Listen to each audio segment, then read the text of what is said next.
Halo guys, kembali lagi bersama saya Stephen di channel Broview. Seperti biasa, kali ini saya akan melanjutkan kembali alur cerita film dari Gangland. Dan sekarang kita masuk ke episode 5 dan ke-6. Untuk itu sebelum masuk ke ceritanya, seperti biasa siapkan apa? Ya tentunya Kopai dan Utbray untuk menemani kalian dalam menonton alur cerita film ini.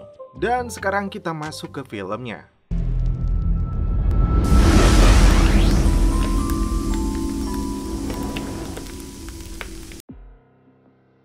Di awal film, Sabar melampiaskan semua masalahnya dengan narkoboy. Setelah istri dan anaknya memilih untuk hengkang dari rumahnya, Sabar nekat menyerahkan ayahnya sendiri kepada polisi. Tetangganya sampai datang karena Sabar menyetel musik terlalu kencang. Sabar yang sedang sakau malah menyuruh tetangganya itu menembak kepalanya. Mehdi kembali ke rumahnya untuk melihat keadaan Anissa dan Sanes. Diketahui Danny Q yang ditabrak oleh Anissa kini berada di rumah sakit. 2 hari lagi, Anissa harus membawa Sanes ke Kanada demi keselamatan mereka berdua dengan identitas yang baru.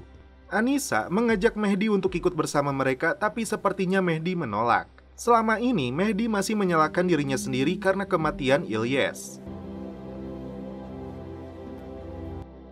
Untuk pertama kalinya, Sophia menghubungi Mehdi untuk menawarkan bantuan agar keluarganya termasuk para remaja pencuri itu bisa kembali hidup normal. Dengan relasinya di kepolisian yang memiliki jabatan tinggi, Sophia akan memastikan Liana lolos dari jeratan hukum. Sophia memberinya waktu 1 hari untuk Mehdi memikirkan penawarannya. Mehdi kembali menemui Liana dan teman-temannya yang sedang nongkrong. Dia sudah mengingatkan agar Liana bersembunyi demi keselamatannya. Si rambut kriwil ini minta bertemu dengan Sanes, tapi Mehdi tidak mengizinkannya. Bahkan dia menolak untuk keluar dari negara ini. Liana dan Sanes sama-sama berat untuk berpisah karena mereka adalah pasangan lesbong. Karena peduli kepada Liana, akhirnya Mehdi menghubungi Sophia untuk menerima penawarannya. Kemudian, Sophia menemui Hasan di penjara meskipun dia melarangnya.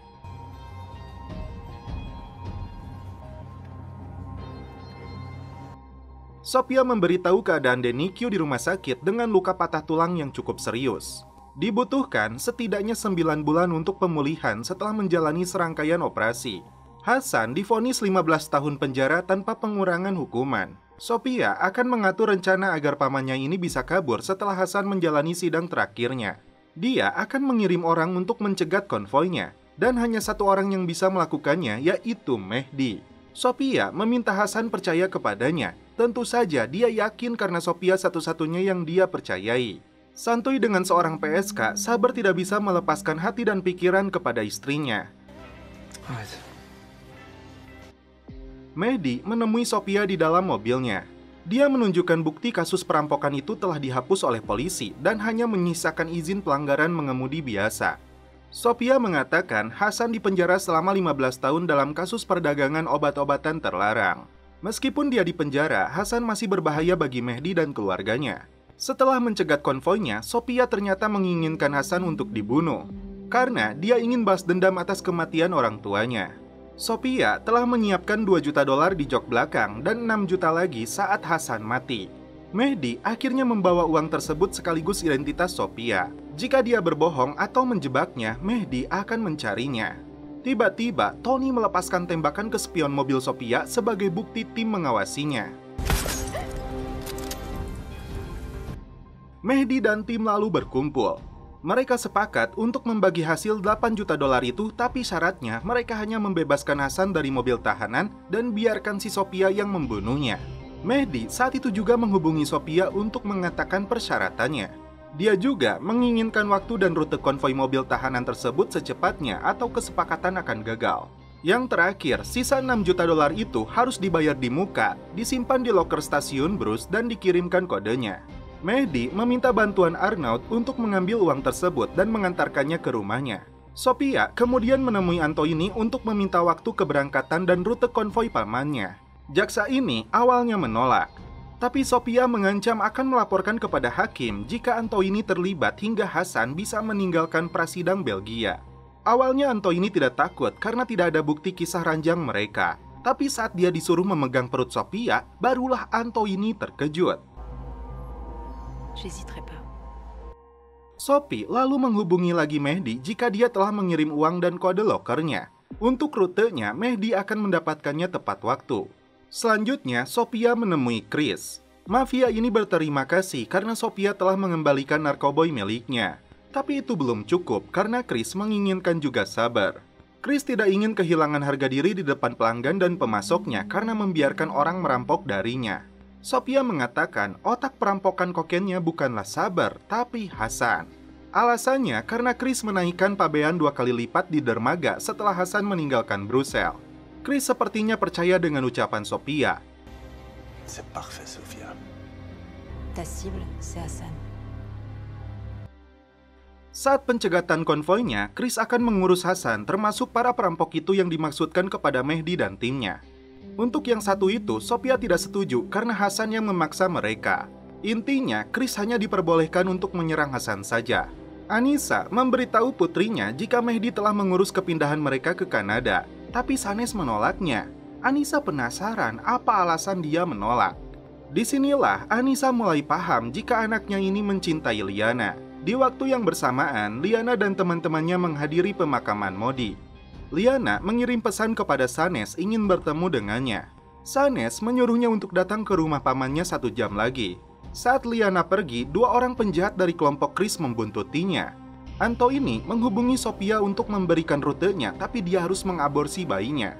Sophia menolak karena bayi perempuan ini akan dia rawat. Masuk ke sebuah hutan tempat pertemuannya dengan Sanes, si Liana tidak menyadari dirinya sedang dibuntuti. Antoini akhirnya mengirimkan rute konvoi itu kepada Sophia yang langsung diteruskan kepada Mehdi.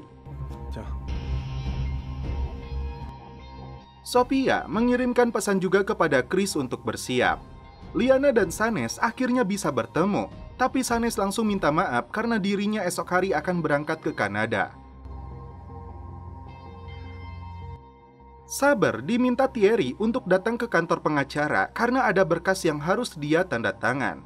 Bonjour. Mehdi dan timnya sudah standby menunggu konvoi melintas. Terlihat Hasan berada di dalam mobil tahanan.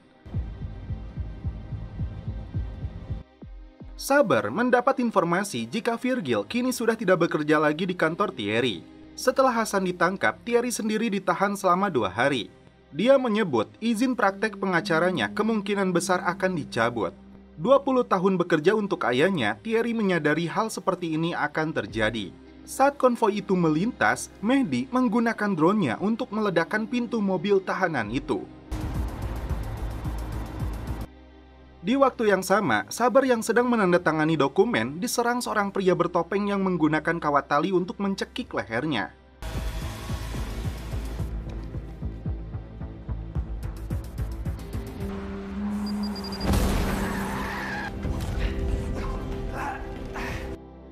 Setelah melumpuhkan polisi, Mehdi membawa pergi Hasan. Dan Sabar berhasil melumpuhkan penyerangnya menggunakan pulpen yang ditusukkan ke lehernya. Ternyata Thierry terlibat dalam penyerangan terhadapnya. Saat akan kabur, pengacara ini malah tikusruk. Dia mengaku diperintah oleh Chris. Yang membuat Sabar terkejut adalah Sophia berada di pihak Chris untuk membantu membunuh Hasan. Mehdi membawa Hasan ke sebuah basement sesuai dengan perintah dari Sophia. Hasan memuji Mehdi yang rela mempertaruhkan nyawanya demi orang lain yang bukan keluarganya sendiri. Kemudian, Mehdi menelepon Sophia berkali-kali namun tidak ada jawaban. Ternyata, Sophia sengaja tidak mengangkatnya. Di luar dugaan, Chris memberi perintah kepada anak buahnya untuk membunuh Sanes dan ibunya, termasuk Arnaud yang sedang berada di sana. Dan setelah itu, film pun berlanjut ke episode 6. Chris dan anak buahnya melepaskan tembakan untuk membunuh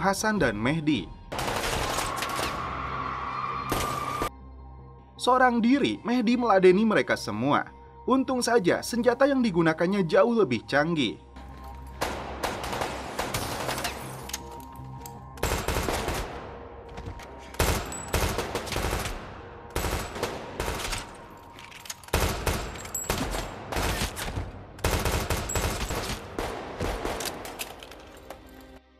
Tak berselang lama, Sabar datang untuk menyelamatkan ayahnya. Namun Hasan terkena tembak di perutnya.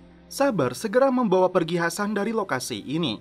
Menyadari ada yang tidak beres, Mehdi harus segera kembali ke rumahnya. Sebelum pergi, dia lumpuhkan satu musuh yang menyerangnya. Liana keluar dari mobilnya setelah mendengar suara tembakan. Mereka membunuh Arnaud, setelah itu Anissa, dan terakhir Sanes. Liana melihat dari jauh pembantaian ini. Dia segera kabur, tapi musuh berhasil menangkapnya. Sebetulnya, Liana yang patut disalahkan karena mereka menemukan lokasi ini gara-gara dia juga. Mehdi lalu menghubungi Tony tentang pengkhianatan yang dilakukan oleh Sophia. Tadi diduga musuh muncul untuk menyerang mereka juga. Tony segera mengambil senjata, tapi naas Momo menjadi korban serangan ini.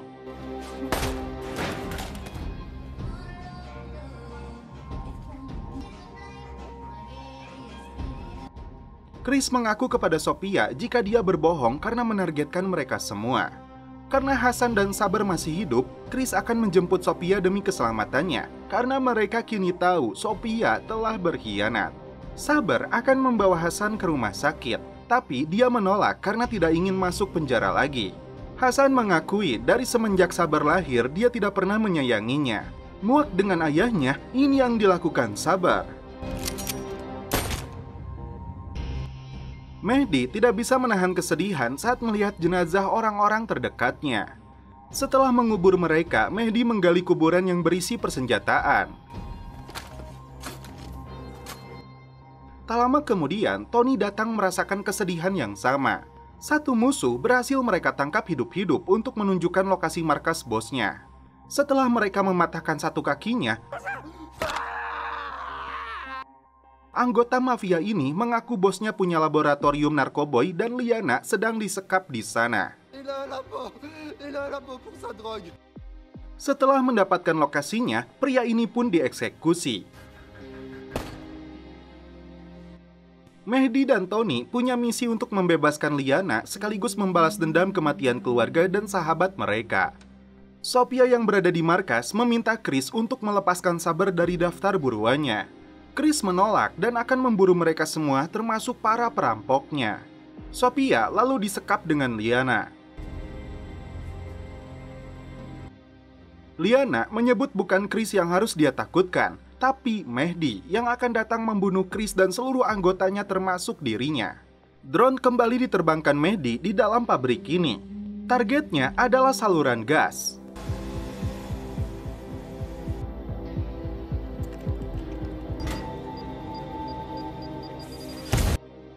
Selanjutnya, mereka memburu seluruh anggota mafia untuk dihabisi.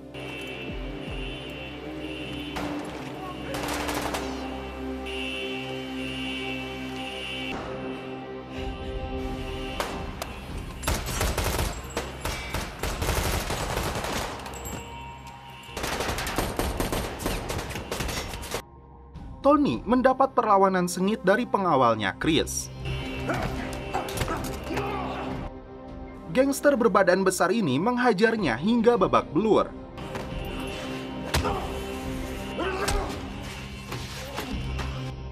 Tony bangkit memberikan perlawanan.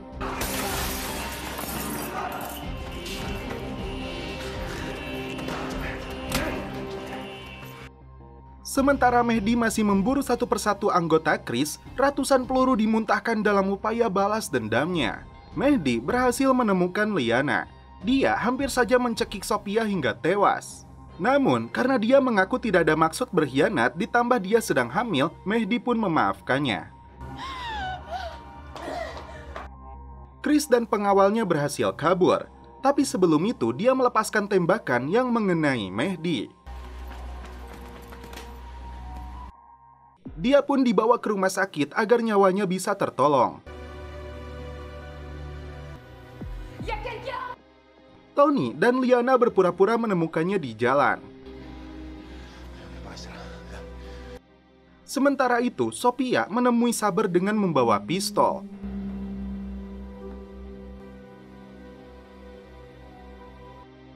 Saber mengatakan ayahnya telah tewas setelah ditembak oleh anggota Chris. Chris l'a blessé. Mayatnya kini telah dikirim ke Maroko oleh Virgil. Sophia tidak mau mengatakan dari mana dia tahu jika Hasan telah membunuh kedua orang tuanya. Yang dia sayangkan kenapa Saber merahasiakan hal ini kepadanya. Saber melakukan itu bukan untuk Hasan, tapi untuk dirinya, termasuk membunuh Hasan. Karena baginya, Sophia adalah saudarinya.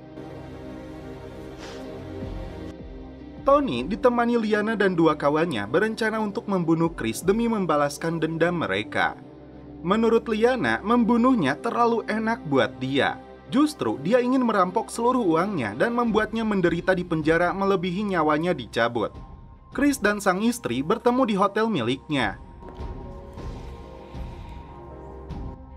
Setelah kehilangan 300 kilo kokain ditambah hancurnya lab milik mereka, Chris yang sudah bangkrut harus menjual hotel ini jika mereka ingin bertahan hidup. Hanya satu tas uang yang tersisa yang mereka miliki sekarang. On a perdu 300 kilos qu'on avait déjà vendus.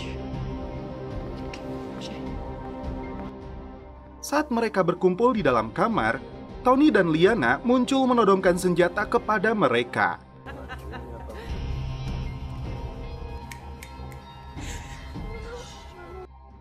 Sementara itu, dua teman Liana berhasil merampas tas uang milik Chris.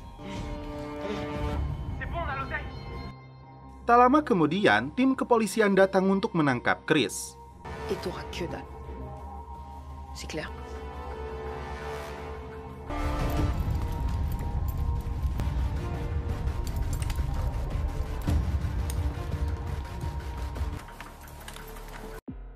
Lima bulan kemudian, seorang mafia yang mengenal Hasan sejak lama meminta Saber untuk datang ke Maroko. Dis-leur qu'on va venir.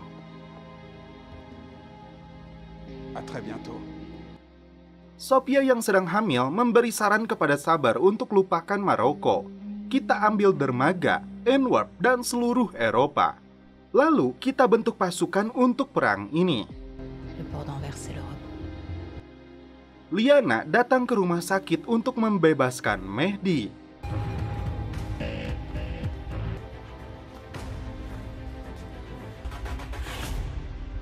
Dan setelah itu, film pun berakhir. Oke guys, terima kasih yang sudah menonton sampai episode ini. Salam perfilman duniawi, keep enjoy.